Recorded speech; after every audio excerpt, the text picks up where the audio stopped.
My assigned protein is hemoglobin beta. The mutation is hemoglobin amino acid number 6 is replaced with valine, making sickle cell anemia.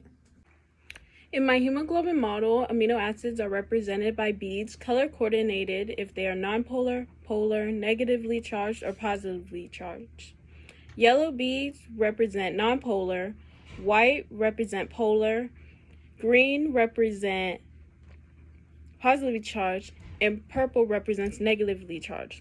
The translucent beads represent hemoglobin beta, and the solid colored beads represent hemoglobin alpha. Red beads represent the absence of amino acids, and here are the hemes, which in the porphine ring is an iron group, and it forms the non-protein part of the hemoglobin.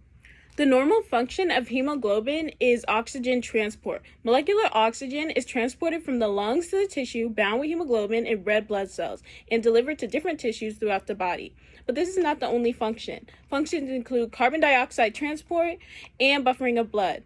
Carbon dioxide transport is hemoglobin being responsible for taking accumulated CO2 from tissues and binding it with the red blood cell hemoglobin. It is then to be delivered to the lungs and expelled from the body. With its third function, buffering of blood, hemoglobin maintains blood pH with its histidine group, allowing for uptake of H+ atoms with a pH decrease and a release of them by dissociation with pH increase. The type of function I would categorize hemoglobin as is transport function because of it having the ability to move substances throughout the body. Hemoglobin is located inside of red blood cells. Both hemoglobin beta and hemoglobin alpha can be found in the cytoplasm. However, only hemoglobin beta is found in smaller amounts in the nucleus. It can be found in invertebrate and vertebrate species. The 6th amino acid, glutamic acid, is replaced with valine in the mutated protein. This causes the protein's fold to change and hemoglobin molecules to clump together. Because of this, large fibers are formed and red blood cells are distorted from being round in shape to a sickle shape. If stuck in blood vessels, part of the body will not receive their needed oxygen. Instead of having the 6th amino acid, glutamic acid,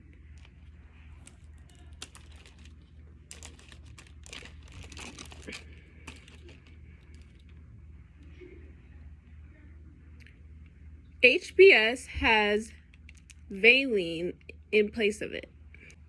Here's a side-by-side view of regular hemoglobin and mutated hemoglobin. Here you see 2 glutamic acids, and here you see a valine and then a glutamic acid. Valine replaces the 6th amino acid, which was glutamic acid.